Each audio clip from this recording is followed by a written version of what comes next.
हे पार्थ, केवल इतना समझ लो कि मृत्यु एक दरवाजा है जिसके अंदर जाते हुए आत्मा पुराना शरीर छोड़ देती है। वास्तव में मृत्यु और जन्म के दो दरवाजे हैं जो एक दूसरे के आमने सामने हैं। प्राणी जब मृत्यु के दरवाजे पर पहुंचता है तो उस शरीर की मृत्यु हो जाती है। फिर आत्मा का प्रकाश उस शरीर को छोड़कर आगे चला जाता है और फिर वो प्रकाश नए जन्म के दरवाजे में प्रवेश करता है, जहां जीवात्मा को फिर से एक नया शरीर प्राप्त हो जाता है और वहां से उसके नए जन्म की नई यात्रा शुरू हो जाती है। हे पार्थ, आत्मा नित्य है, इसलिए वो नहीं बदलती, परंतु शरीर नाशवान है, इसलिए एक ही आत्मा के कई शरीर बदलते हैं। इसलिए हर नए जन्म में वो नए नए शरीर धारण करता रहता है।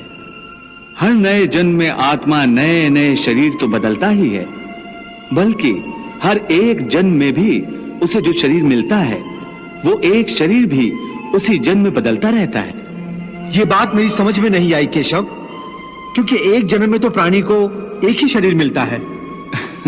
नहीं, एक नहीं, अनेक शरीर मिलते हैं एक ही जन्म में। मैं अब भी नहीं समझा प्रभु। मैं समझाता हूं। याद करो अपना बचपन। उस समय अर्जुन का शरीर कैसा था? एक बालक का। और आज वो शरीर कहां है?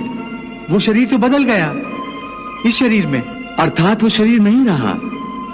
आज तुम्हें एक युवक का शरीर मिला है। इसी प्रकार प्राणी को जन्म के समय जो शिशु का शरीर मिलता है, वही शिशु का शरीर काल के प्रभाव से एक बालक का शरीर हो जाता है। फिर वो किशोर अवस्था में आता है, फिर एक जवान पुरुष का शरीर बनता है, फिर अधेड़ उम्र का, फिर बूढ़े का रूप लेकर अंत में एक सूखे पत्ते की तरह जीवन के वृक्ष से टूटकर गिर जाता है। फूल की भांति हमारे शरीर अपने प्रकृति के कारण जन्मते हैं, बच्चे बनते हैं, जवान होते हैं, फिर वही जवानी मुरझाने लगती है जिसे बुढ़ापा कहते हैं। और उस वृद्ध शरीर को जब आत्मा छोड़ देती है तो उस शरीर की मृत्यु हो जाती है। परंतु वो आत्मा कहां चली जाती है? शरीर के बिना आत्मा कहां और कैसे वास करती है? पुराना शरीर छोड़ने के बाद आत्मा नए शरीर में वास करती है। किसी शिशु के शरीर में चेतना रूप होकर आ जाती है, फिर वही चक्र शुरू हो जाता है। फिर वही जन्मना, रेंगना, उठकर चलना, फिर लड़खड़ाना और गिर जाना। ये सब शरीर के कौतुक हैं।